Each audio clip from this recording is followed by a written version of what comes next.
This is a line. It goes from point A to point B. This is another line. It also goes from point A to point B. Now let's imagine that it will take 5 seconds to move from one point to the other in both lines. But imagine then that in the second line there is something like a planet, a black hole, or just some huge amount of mass on its side. According to Einstein's relativity, the second line will be curved, but people traveling on it wouldn't notice. After all, imagine the Earth being round and you seeing it as flat anyway. Or something like that, I don't know. Now let's imagine some people traveling through both of these lines in the same way at the same time. While in the first line it will take around 5 seconds to move, in the second line it would also take 5 seconds. But with one exception. Only for those people traveling within these lines, because for the people watching from the outside within the first line, for example, this 5 seconds on the second line will take more time, like 15 or 20 seconds for example. After all, if you maintain the curvature of the second line and expand it, you will see that in fact the second line will be much larger than the first because of the distortion of space-time caused by the planet, the black hole, or the huge amount of mass, which distorts this line, despite maintaining the same perception of it from within. So for these guys, traveling will be just 5 seconds, but for those watching then from the outside, it will take much longer. And this is a basic explanation of Einstein's theory of general relativity, and also the main premise of the film called Interstellar. Interstellar is a science fiction film written and directed by Christopher Nolan that explores these themes. In the future, Earth faces a resource crisis and climate change, leading Cooper, a former NASA pilot, to join a secret mission to find a new habitable planet after receiving a strange code that leads him to a secret NASA base in the desert.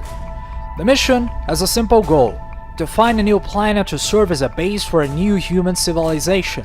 However, when crashing on one of those planets, Cooper and his team are trapped for longer than they should be, and the extreme gravity of the place causes time to pass much more slowly compared to Earth.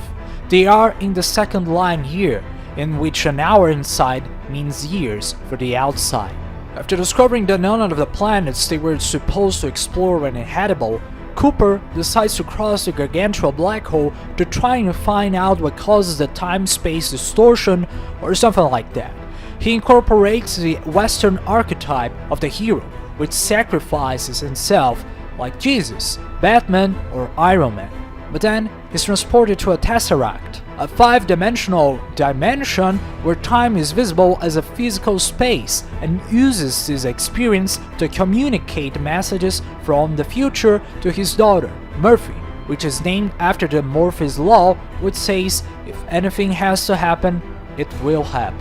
So Cooper sends her a message to solve an equation, which was sent to him from the future so that humanity could generate artificial gravity and save all human life on Earth by leaving it and living in space. However, when Cooper returns to Earth, Murphy, his daughter, is already old and on her deathbed. Cooper then says, "Fuck it, I'm leaving," and goes in search of Amelia, his mission colleague who is trapped on a distant planet while Cooper tried to enter the black hole, making this story another cliche like The Legend of Zelda, Mario, and Shrek, but a man who goes after the girl no matter what, making the strength of love the true strength which transcends and connects space-time. Now, if you're a physicist, you probably find all of this bullshit and try to explain the film's events using quantum mechanics.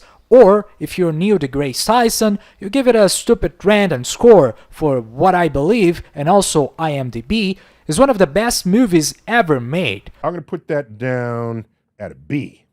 Let's make that a B right there. Okay.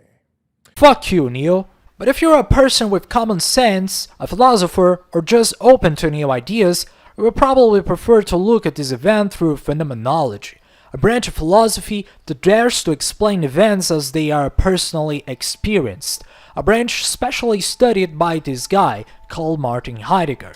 So Heidegger conceived time as three parts: the past, the present, and the future, telling that events from the past, so to speak, determine the events of our present, which is a fact.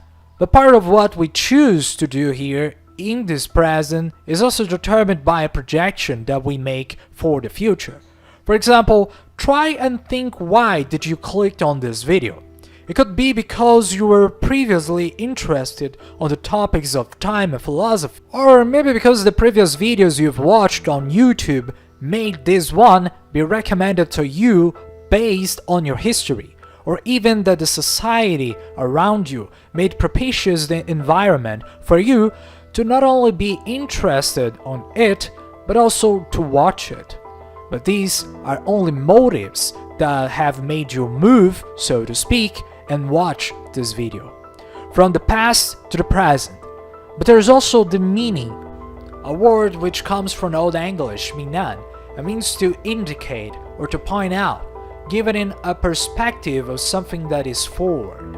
Therefore, the meaning which you gave is not something that seems to be just in the future, expectations of you watching this video and what you want to get from it, but also something that you live in the present, as wanting this future to be discovered. So for Heidegger, past and future are one of the same. They all converge to the present time, and this is all there is, at least it's all we experience. The conceptions of future, past, and present have first arisen in terms of inauthentic way of understanding time. The fact is that we came from someplace and we're going somewhere else. If you cover up your past, you ignore the world around you and become ancient or a nihilist, imagining future possibilities but having no contact with reality itself. And if you cover up your future, you only live in the past, making you melancholic and resented for not living things up as they were, or even depressed for not living things as they once used to be. But if you cover up your present, you cover up both past and future. You start living in the automatic, doing the same things every day, over and over, without really having any personal contact with them at all. You lack perspective of where you are going, the future, and lack perspective what happened, the past, for you to get where you are. And more importantly, you lack reference to where you are and what is around you, therefore the present. But what I want to say is that, like in the film Interstellar, sometimes you can see the past as that which called you to your present moment, and even be proud or even resented of that. But the future also hits you in the present moment, with you realizing it or not. And the things that move you in life are not only the things that you were, but also all of those things that you can be and that you will be, things that you can become and cannot even imagine. All of them calling from a place that doesn't even exist yet in your current time, when the future becomes your present moment and the past just a tool for you to keep exploring. And then the past and the future all become one in this present moment, when you finally stop struggling and finally learn to listen to this language of the universe.